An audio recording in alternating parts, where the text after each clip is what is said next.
podcast that keeps you connected to the people, projects, and progress, making Columbia County one of the best places to live, work, and raise a family in Georgia.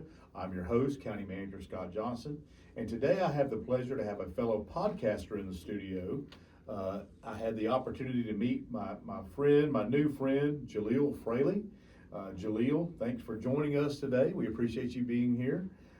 And you are the host of the Save the Time podcast, right? Yes, sir. So we just got that started and running. I had the opportunity to meet Jaleel through a program that Columbia County Community Connection does called Camp Sweat. Jaleel is actually working this summer in addition to all the other things that he's doing. So while he's out of school and not being a student, not being an athlete, not writing or podcasting, he's also working this summer. And Jaleel, you did that program through Camp Sweat, and you got an opportunity to work with my wife Susan. And we're so glad to have you working in that capacity. Yes, sir. Thank you for having me. Yeah, absolutely. Yeah, well, we appreciate that. So when I actually found out that you were a podcaster because you started working with Susan, and then you mentioned that you were a podcaster and you wanted to have her on your show, right? Yes, sir. And so you filmed that, or you recorded that episode, so I'm sure that'll be coming out sometime soon. Very soon. Yeah, good. Where do we find your podcast? Where do we find Save the Time? You will find Save the Time on YouTube, Instagram, Facebook as Jaleel Fraley, Jaleel.Fraley, Okay. on all platforms. Okay, well, good. So he's on all platforms. He's getting his word out there, and he's already had a couple of really cool interviews. I know you got to interview my friend Jordan Johnson, Commissioner in Augusta Richmond County. What a cool guy Jordan is. I'm sure that was a great interview, and you learned a lot from that one. Yes, sir, I did. I learned very much behind the scenes. Yeah. Jordan's a great guy. Does a lot of good work for the city of Augusta. So glad you had the opportunity to do that. And he is just interviewing all different types of people. I think you're going to do students and young people and older people. So when we started talking about this, and I knew you were a podcaster, and I was thinking about my podcast, and now that we're having more guests on the County Compass, I thought it would be really cool to kind of flip the script. So since you have your own podcast, and we're going to be able to I guess produce this one on both platforms. You'll be able to produce it on your platform. We're going to produce it on our platform to get your word out. But I thought it would be really cool to flip the script a little bit and let you interview me in our studio as if you were doing your own podcast. We'll set it up that way, and who knows where to go? Who knows what it'll turn into? But I thought that'd be kind of a cool thing. So you good with that? Yes, sir. All right. Well, I'm gonna turn it over to you, Jay. His name's Jaleel Fraley. He likes to go by Jay, or I call him Jay. So we're gonna do it that way for now, and we're gonna turn it over to Jay. And now you are in charge. It's your podcast. Well, hello, everybody. I'm Jaleel, and I have Mr. Scott Johnson with me. So, Mr. Scott, who is Scott Johnson? Who is Scott Johnson? Well, it depends. It depends on what day it is. I would say that if you're trying to figure out the identity, maybe I'm best known as the county manager of Columbia County, but I'm a guy that grew up here, graduate of Harlem High School. I'm a dad. I'm a husband. I have a lot of friends. But I would, that's a really interesting question, and people may disagree with this, Jay, but I'll say that I'm a little bit of a Renaissance man. You know what a Renaissance man is? You ever heard that phrase before? Kind of. Okay. A Renaissance man is a guy that can do a little bit of everything. And I'm not good at everything. I'm really not really good at anything. But I'm one of those guys that I'm just as comfortable in shorts and T-shirt, on the beach as I am wearing a suit or, being in front of a large group, speaking to a large group. I'm just as comfortable out on my tractor working in the yard as I am in a tuxedo at the White House. And there's a lot of people that really can't do that, right? They're either very comfortable on one side or very comfortable on the other side. But I kind of see myself as that Renaissance man where I'm just as comfortable in all settings.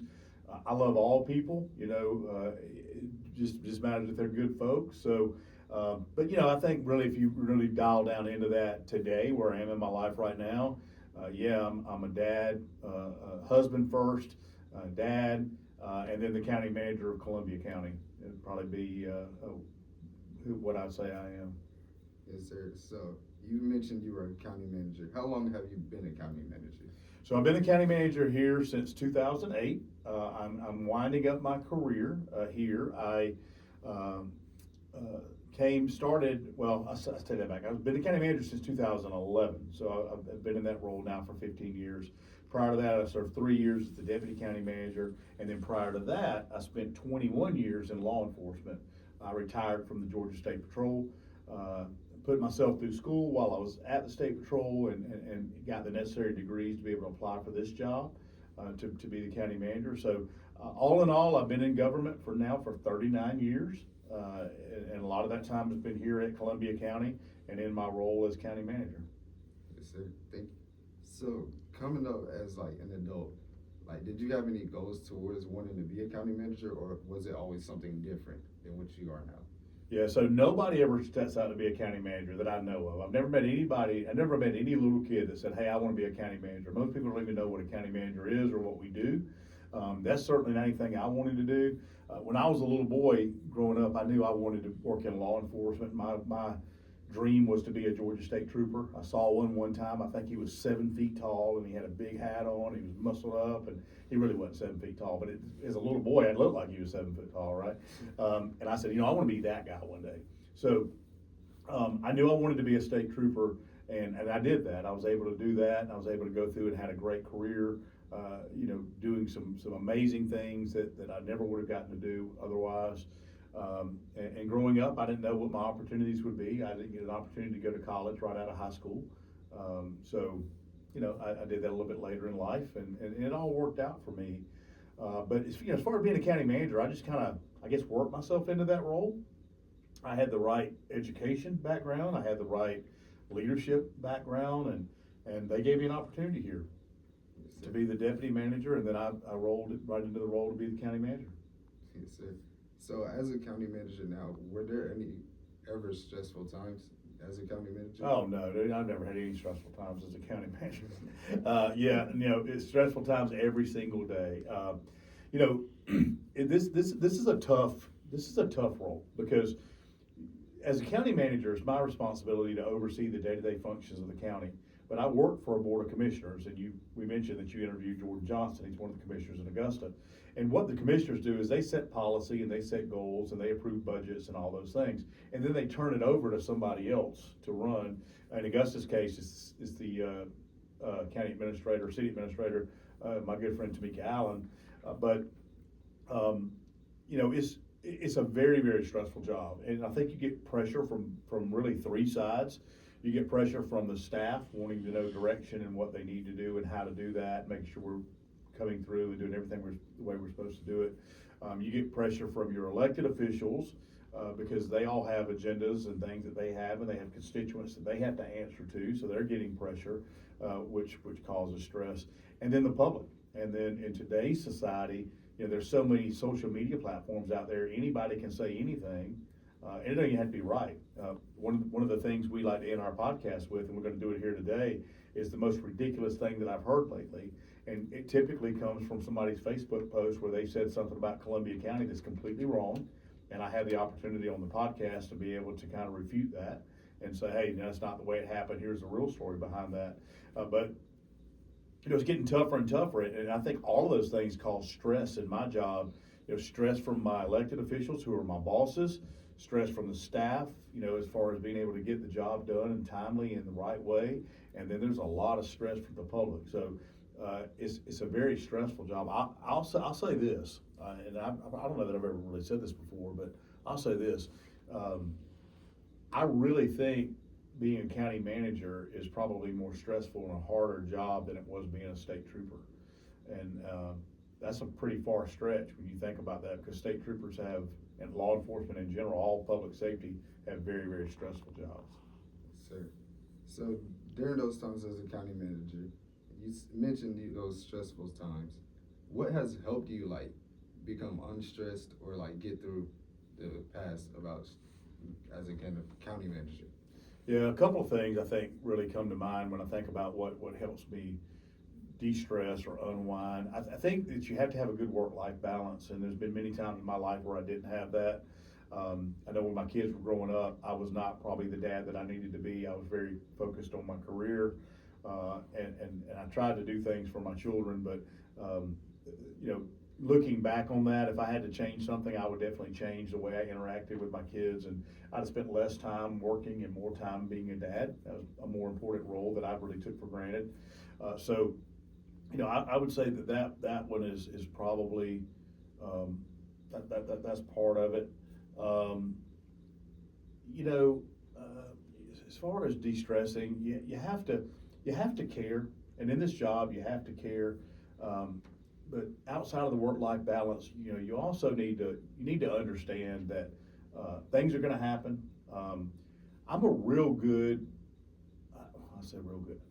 I feel like I'm good at playing the hand that I'm dealt, and that's kind of, you know, that poker analogy, you know. So you can't change that, right? You when you're dealt the cards, you know, you may get one chance to swap them out, but whatever cards you have to play, right? And sometimes we have to make lemonade out of lemons and just do the best you can, right? And I think I've kind of mastered that, is making the lemonade out of lemons, turning something bad into something good, not really stressing about it. I used to stress all the time about every little thing, and what I found is you can't change that. You know, it is what it is, right? And we just have to kind of deal with that and move on. And so I think that's probably the way I de-stress now. Work-life balance is huge. I think that's a big thing, you know, being able to get away. And I'm never away, but you know, really mastering the art of playing the hand you're dealt is another good way to do that. Not just, you know, worrying about every little thing. Yes, sir. So, after everything you've dealt with in the past, was there anything like a quote or a saying that stuck with you throughout your life that helped you get to where you are today? Oh goodness! So we didn't talk about these questions in advance, so I didn't get to go back and look at my favorite quotes. You know, there are a lot. You know, I think probably one of the ones that I go back to over and over again is Teddy Roosevelt's "Man in the Arena," and it talks about, you know, being able to persevere and being able to continue. There's also another quote, and I won't be able to quote it because it's a long quote, by F. Scott Fitzgerald about hope and about it's never too late in your life to be able to do the things that you want to do. So I think I draw inspiration from those types of things, you know, where people are saying, hey man, you can be anything you want to be, you can do anything you want to do. And then, you know, of course, you know, you go back to the biblical references, and you know, I don't want to just pick the one that everybody knows, but I think, you know, understanding that you can do all things through Christ who strengthens you. You know, those are kind of some of the ones that I go back to over and over and over again, and knowing that I can accomplish anything I want to accomplish if I just do it. Sir. So, fun question this Yeah, time. good. I like those. What's a fun fact people don't know about you? Okay, let's see. Fun fact people don't know about me. I don't know. I'm gonna have to think about that one. You certified scuba diver? Yeah, that's a good one. So I'm getting help from my audience here. I appreciate that. So yeah, a lot of people don't know that I'm a scuba diver. I love to scuba dive. I love the water. I love when I'm not here. If I can get away, if I can find a beach or an ocean or the lake or a pool or whatever. I love that, and I didn't grow up loving that. As a matter of fact, I despised the beach. I was always a guy that'd rather be at the mountains. But the older I get, I love it more and more. And I had the opportunity several years ago to get certified to scuba dive, and now I take trips and you know, get to go out and do a lot of that, and it's a lot of fun. So a lot of people probably don't know that about me.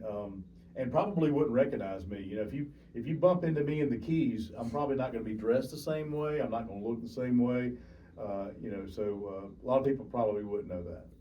Gotta teach me how to scuba dive. So. Yeah, hey, it's easy, man. Go get certified. We'll scuba dive together. You gotta have a dive buddy. You can be mine. Yes, sir. I love adrenaline. It's fun. Okay, so before I end off with my questions for you, what's some advice you have for the youth watching this today? You know, I think going back to what I said before is, you know, you have to, you can be anything you want to be. And don't let anybody tell you that you can't. You can do anything you want to do. You can be anything you want to be. You can go anywhere you want to go. You know, I grew up with what I would call humble beginnings. My mom divorced my dad. My mom and dad got divorced when I was very, very, very young, 2 years old. So I went there for a period of time where I just didn't have that male role model in my life. My mom was a really, really hard worker. She did everything she could do to make sure she took care of her kids. It was me and my brother, and then later on I had a little sister. And she worked really hard, but we didn't always have everything that we wanted, and sometimes we didn't have everything that we needed. She worked hard to make sure that we did, but it's kind of humble beginnings for me. But I never quit, and I never thought that anything was out of my reach, and I got that from my family. Hey, work hard, keep your head down, do what you need to do. But I'll tell you, Jay, I didn't. In retrospect, I would change this, but I didn't make good grades. I didn't take school seriously. Like I said, I didn't go to college right out of high school. I didn't know what I wanted. I knew I wanted to work in law enforcement, but I didn't know what I wanted to be or what I wanted to do. You don't have to decide. You don't have to decide when you're little. You can let life kind of help decide that for you. But what I would say is to young people is don't settle for the status quo. And it goes back to talking about earlier, playing the cards you're dealt. The fact that you may have, a single mom or a single dad, or maybe both of your parents have passed away and you're living with a grandparent or friends or whatever. That doesn't mean that you can't be something. That doesn't mean that you can't go out and accomplish something or be something in life. And I think too many times we just we maybe feel sorry for ourselves, and that's one thing that I've never done. I've never felt sorry for myself in anything, any failure in my life. I've always learned from that and moved on. So I would say to the young people out there, do the same thing. You decide what you want to do. You want to be a 16-year-old podcaster and writer? Man, be a 16. There's nothing that stops you now. You can be whatever you want to be. So there are no more boundaries, and there are no, don't let stereotypes box you into something, just because you're supposed to be this or supposed to be that. I'm a whole lot of things I was never supposed to be. Yes, sir. Well, thank you for answering my questions. And to my time travelers, thank you for everybody watching online. But we're not done because he has to ask me questions. So Yeah. I'm willing to answer any questions you have. Yeah, well, I appreciate that. So we got a few minutes left. I just want to talk a little bit about you. You're such an inspiring young man. I love the fact that you're out here doing this podcast and that you're stepping out on a limb. So what got you started wanting to do a podcast? Why did you want to do it to begin with? The reason why I started doing the podcast is actually because, when I was sleeping, I had a vision. Like, God gave me a vision, and I was just talking to people, and he said, you just have to get out there and talk. You don't use your voice loud enough, but you have impact on your words. So I turned my words into a whole podcast because I like writing poems and stuff. Okay. So, and I like to read now, actually. So I would just go and ask people questions, and I see it as like listening to other people's idea and gaining knowledge and wisdom from it. Not being afraid of just stepping out into the world as a young kid. Yeah, and there's so much you can, I guess, glean from that as you're working through your life. You can, you're interviewing these people and you're getting all this additional information and all that stuff. I think that's very cool. So tell us a little bit about what you do when you're not working, podcasting, writing, reading. What else do you like? I actually like going out, on adventures, like you mentioned scuba diving. Yeah. I like going out. I like playing basketball. Fun fact, I don't play the game that much. Really, I don't play the game system. I like sleeping. That's I like sleeping. I think everybody your age likes sleeping. Yes, sir. I like sleeping too, but hey, can't sleep your life away, right? Yes, sir. I used to hate it. I used to hate naps, but now I love them. Okay. There's so much worth it. Refreshes you? Yes, very much. Okay, yeah.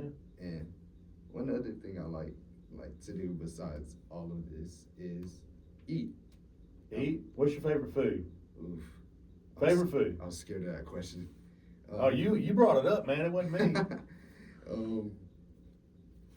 Crab legs. Crab legs are your favorite food. See, we're going to be perfect together because we're going to take this trip. We're going to go down to the Keys and we're going to find ourselves a place that we can do all you can eat crab legs, and we're gonna teach you how to scuba dive, and we're gonna just have a great time. How's that? Yes, sir. That sounds fun. Yeah, I love crab legs too. So this is gonna work out. I think this is a match made in heaven. We just didn't know it when we got in here.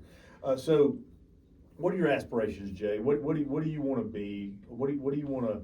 You know, and again, I said you could be anything you want to be, but what are your long-term career goals? Is college in the future for you? Something you want to do? Yes, sir, it is. Yeah. Do you know where you want to go or what you want to major in? I want to go to either Michigan State, if I want to go out of state, Okay. Texas Southern, Jackson State University.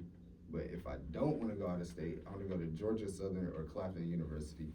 And Okay. what I want to major in is being an English teacher. Wow. That's great. So you want to major in something that would allow you to then be an English teacher, and you want to teach high school? Elementary. Okay, that's right. Okay, that's probably a good idea. Yeah, elementary kids, teaching them English, getting them ready to be able to do the things that maybe some of the things that you've accomplished. Yes, sir. And you're currently in school now. You're a rising junior, right? Yes, sir. At Curtis Baptist. Curtis Baptist, great school, great programs there. You love going to school there? Yes. You love, that was a trick question. I probably should have said, do you love going to school? On certain days. Yeah, right. Well, you know what? I love coming to work on certain days too, so I don't think we're too far apart on that. So, yeah, I think that's awesome that you're, rising junior at Curtis Baptist, and you're playing basketball and running track and doing all the things that you're doing with your podcast, and kind of got your future ready for you, and you know what you want to be, which is great. I'll tell you, be ready, because it might change 3 times or 4 times or 10 times before you get there. Yes, sir. And what are you going to do when it changes? You going to roll with it, or you going to stick to your guns? I'll just pray about it. If that's the way God wants it, There I'm you go. taking it. Well, that's all. That's a great way to do it. Well, I appreciate your time here today, and I know we don't want to run the episode too long, but I really appreciate what you're doing, and I appreciate what you're doing at Camp Sweat. And I want to give a shout out to Columbia County Community Connections. What an amazing program we have. My good friend Tika's the executive director there. She and I have collaborated on things many times. We've not talked about you. I haven't had a chance to talk to her about you, but so I met you again through my wife Susan, and you having the ability to work with her. And but want to just throw that shout out to Columbia County Community Connections. Camp Sweat gives teenagers an opportunity to work in Columbia County in lots of different roles, lots of different capacities.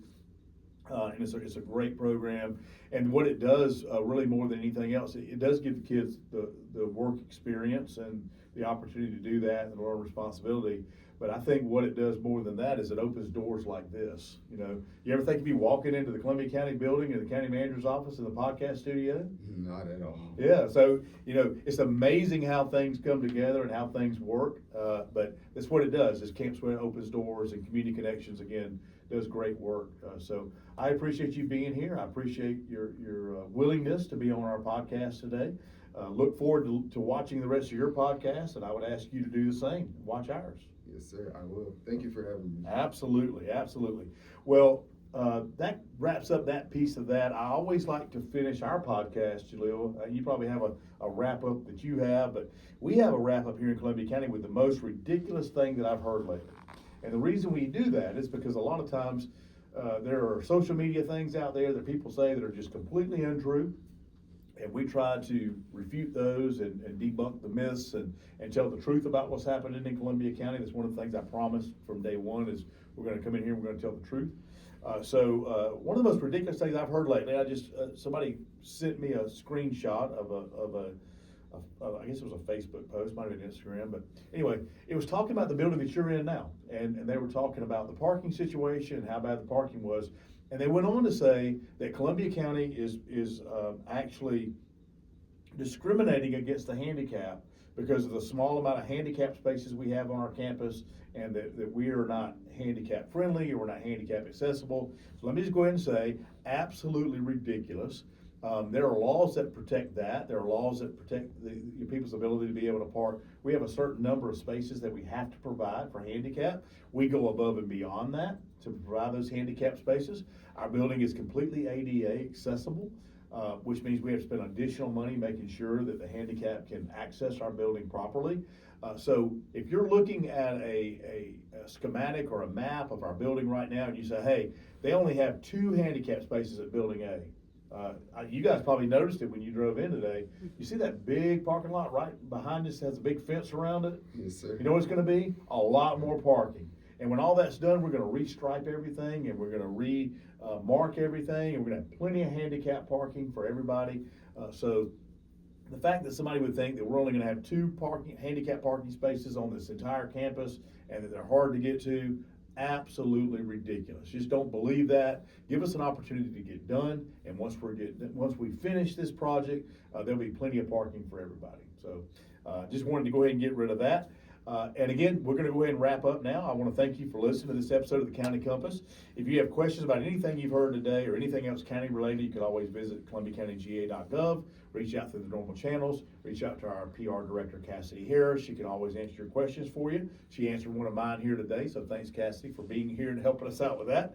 And that wraps up our this episode of the County Compass. If you enjoyed it, we ask you to subscribe on Spotify, Apple Podcasts, or YouTube. Leave us a review. More importantly, thank you for tuning in and being an engaged part of Columbia County and our community. Your input, participation, really makes our county much stronger. So I would tell you, stay safe, stay calm, and keep loving this